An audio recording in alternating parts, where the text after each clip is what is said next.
Hello everyone and welcome to my Stitch With Me history podcast. I hope you're all doing well. Well, it's great to be back and also to be able to bring you another video of this type. And I want to begin by saying just thank you to all of you for your support, and also if you're new and you find the video interesting, please like or subscribe. It's very much appreciated.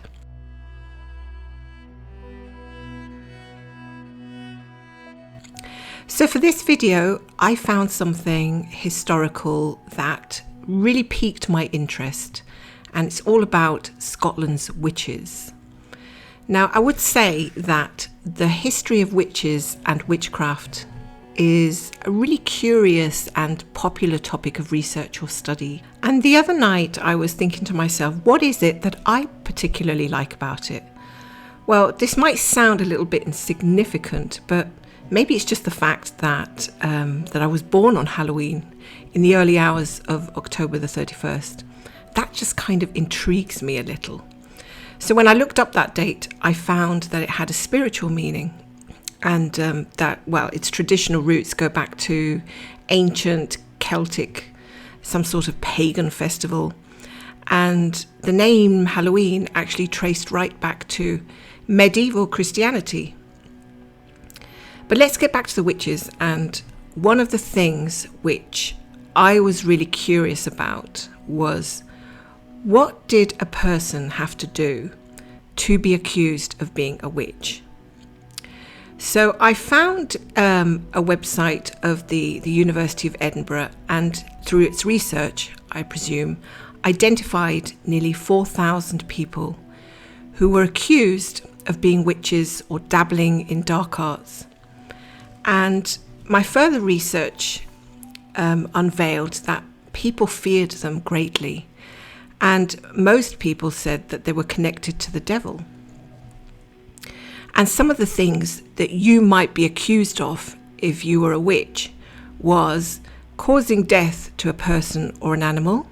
Well, it was said that a witch could do this just by obtaining a piece of clothing from a person, or even a fingernail would have been enough, to inflict some sort of spell or damage to that person.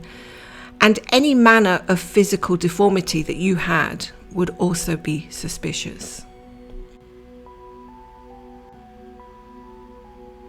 Let's say you didn't attend church regularly enough. Well, that might also cause suspicion. Imagine you had a physical difficulty like a bad hip or a bad leg, and you struggled to walk. So, getting to church on Sunday was pretty hard for you.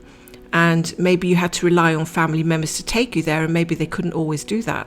Well, that just might seem as something of an excuse to local authorities. And if someone had a grudge against you, they could use that sort of weapon against you.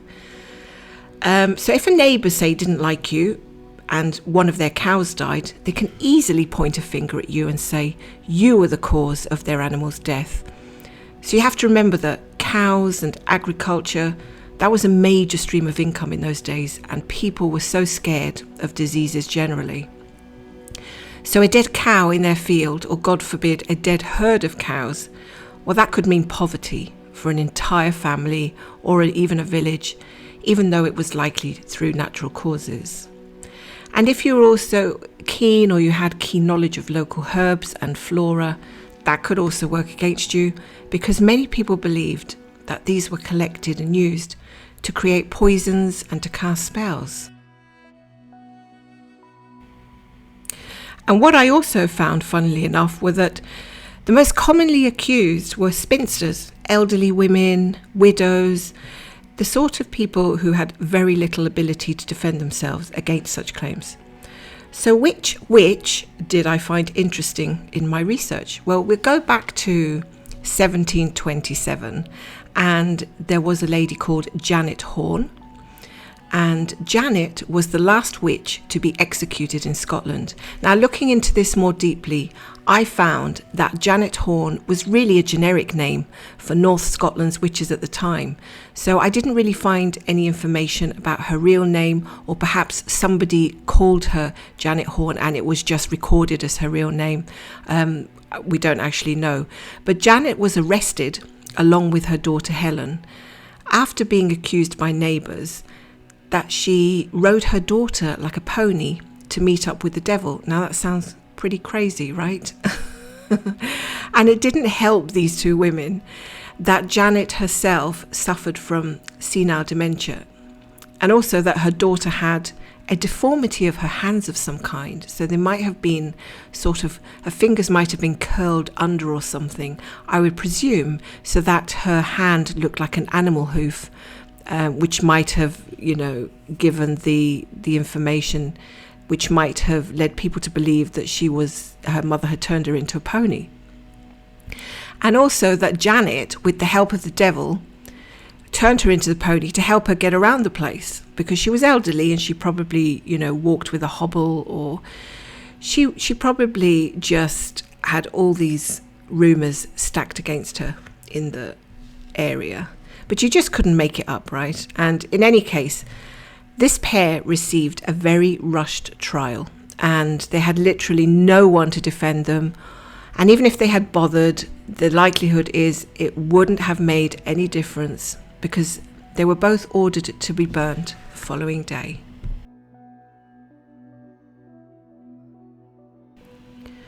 I was interested to find that Janet's daughter Helen managed to escape. She managed to escape from being executed the following day. But poor Janet, when the day came around, seemed to be confused by the whole event, and it was said that she smiled the following day when she had arrived at the spot where she was to be burned. She smiled at the fire that she thought was probably lit just to warm her up. And prior to that arrival, poor Janet had been tarred, feathered, and paraded through the town in a barrel. I can't even begin to imagine that the pain a person must feel having that done to them, to be honest. There is a stone in Dornoch which marks the site of her burning, and on the stone, curiously enough, it says 1722, but it should in fact say 1727, which is the actual correct date when Janet was murdered. So sadly, just 9 years after Janet's death, the Witchcraft Act passed a law to say that it was to become unlawful to execute anyone for witchcraft. And I also can't help wondering what became of Janet's daughter Helen. I haven't been able to unearth any information on that. So if this particular topic interests you and you found out anything on her, please feel free to let us know in the comments. It's always interesting to get another person's viewpoint, or any additional information that they can have, that they can add if this topic has interested them. And in relation to this story, I recently finished reading a book which is literally called The Last Witch of Scotland by Philip Paris. And here is a picture of the cover of the book. And this book is said to be inspired by the story of Janet and her daughter. So some of the story itself has obviously been fictionalized in order to present a fuller story, a full novel. But it was extremely interesting. And in Paris's book, Helen's deformed hands were actually caused by rushing into a burning building in an attempt to save her father, which is the author's depiction, I guess, of how her hands became deformed. Now, you can also get to read the story of their arrest and the trial in this book. So if this interests you, I will also add a link to this book in the description below. Another interesting thing I discovered in Edinburgh is something called a witch's well, and it's an actual memorial monument to the witches burned here at the stake. It was really interesting. I just spent a day in town and I had remembered about this place, but I wasn't 100% sure where it was. But then I found out through looking up on my maps that it's pretty much situated close to the entrance to Edinburgh Castle. So I knew it was around there somewhere, so I literally had to go into the city recently and up to the castle to try and locate it a bit. So I went up with a friend and we sat in the sunshine, had a coffee, and eventually I said, come on, let's go and see if we can find this witch's well that's supposed to be just up here at the entrance to the castle. And I did find it. It's a monument attached to a wall, and apparently very close very closely situated to where the real witches were burned. So here's a little bit of footage that I took on the day that I was there. So here is the footage I took at the time, and I apologize for the not very sturdy footage, but it was extremely busy with people around me, and there was a lady standing right beside me doing a tour guide of some type, and she was trying to obviously project her voice quite far, so she was shouting quite a bit, so I couldn't actually speak when I was standing in front of this because you wouldn't have heard me. But some parts of this memorial feature healing hands. It also has an evil eye and Roman numerals for the years 1479 and 1722. That was when the witches were most persecuted here. I can also read what it says on the plaque itself. This fountain, designed by John Duncan, is near the site on which many witches were burned at the stake. The wicked head and serene head signify that some used their exceptional knowledge for evil purposes, while others were misunderstood and wished their kind nothing but good. The serpent has the dual significance of evil and wisdom. The foxglove spray further emphasizes the dual purpose of many common objects. Well, foxglove is a flower, and its leaves, I have read, are supposedly poisonous to humans. So I can understand that last bit. But I come away from this and from these discoveries feeling actual pity for these so-called witches. But at the same time, I can sort of understand why people would fear them so much, and how it's probably the kind of fear that can spread as rumours and multiply and cause a kind of panic that is difficult to explain and difficult to justify. Especially in an age with little to no education or even common sense. I mean, people were very superstitious back then, and it just didn't bode well. I vaguely remember as a young girl, probably about the age of 10 or 11 years, I remembered reading a story about a girl who found a doll one day, years and years ago, a doll which was left on a hillside near her home. And she took it home, thinking nothing of it. But not many days after that, this girl's home was literally torn apart because the mother was wrenched away and branded a witch. Now, what had happened in the story is that someone had visited the child's house, had seen the doll, but unfortunately it wasn't just an ordinary doll. It had been set up as, I don't know, some kind of voodoo apparatus. It had pins in its eyes, all sorts of things that were consistent with some sort of meddling with the dark arts. And I can't exactly remember all the details, but I do remember thinking that it was just an item that a girl had found, and she thought nothing of it. But yet it had turned into the beginning of a really horrible investigation by the authorities. You can't help but feel pity there for the whole family. So in comparison, I also find it interesting today, just like how kind of opposite we have become in that regard, like in terms of suspicion and fear. I think a lot of us would see a doll like that today, and we just might, think it's a tasteless thing. We might even laugh. And if someone threatened us by saying, "Oh, I'm going to get a little bit of your hair and I'm going to use that to harm you," well, I think that I would just think that person was insane, or just a little bit odd, right? You think, well, that's not a normal behavior. That person must have some issues or problems, and you would just sort of walk away. But you wouldn't seriously think that that person was going to harm you or kill you by sticking a few pins into a fabric doll. So I come away from this thinking that history shows us just how much time changes things, how time changes our beliefs, and also how it changes our views, it changes our perceptions of things. And these changes are what we pass on to future generations, to our kids' kids, and it just goes on. And things just expand into different areas, different beliefs. It's just really interesting. So what I can say is that, well, you know, I like the whole subject of witches, but I won't be looking too deeply into it, nor will I look too deeply into casting any stitching spells. Well, maybe one to keep the frog at bay, or one to get a super quick finish on my projects. That would be really useful and interesting. But I think I'd rather keep my Halloween activities to the more modern and fun kind, so you can think of me more as the good Stitchy Witch as opposed to a bad one. So wherever you go to look on the subject of witches, you will find that in the Middle Ages they were mostly innocent and just cruelly treated.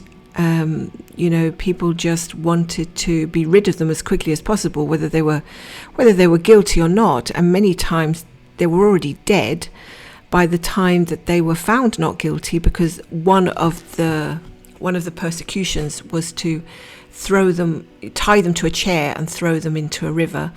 And, you know, whether they drowned or not, they were not coming out of there innocent or not, let's say. But there's no question that the subject of witches has always really fascinated me.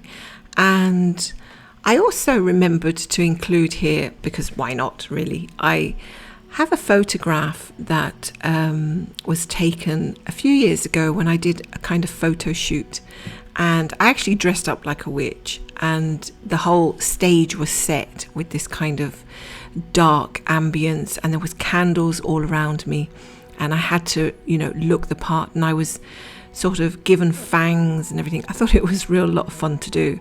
So here is that picture, which I'm showing you now. So it felt really weird doing that photo shoot, but it was a lot of fun as well. I'd also like to show you a couple of things from a book I have. I have a hardback book, which is called The Occult Witchcraft and Magic by Christopher Deli, and it's an illustrated history of witchcraft and magic. And on one page, and I'll show you the picture, it's a picture, a contemporary drawing dated 1613, and it says, "Witches apprehended, examined and executed for notable villainies by them committed both by land and water, with a strange and most true trial, how to know whether a woman is a witch or not." So this is the kind of practice they used to do to sort of determine whether a woman was a witch. And it's got a picture here. There are two witches. I think one is sitting in some kind of barrel, and the other one is tied up in a rope. And it says, "Those accused of witchcraft were often subjected to trial by water or fire, and here a suspect witch is dunked to see whether she will float, and if she floats she's guilty, and if she sinks she's innocent." So basically she's going to die whether she's innocent or not. That really doesn't sound very fair at all, does it? I mean, it seems to me like they really didn't care. One way or another, they just wanted to get rid of that person, full stop.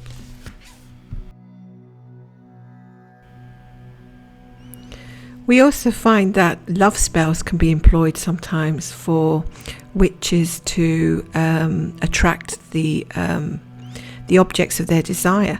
And in this particular contemporary illustration here from the same book, we can see a naked witch, and she's literally casting a love spell.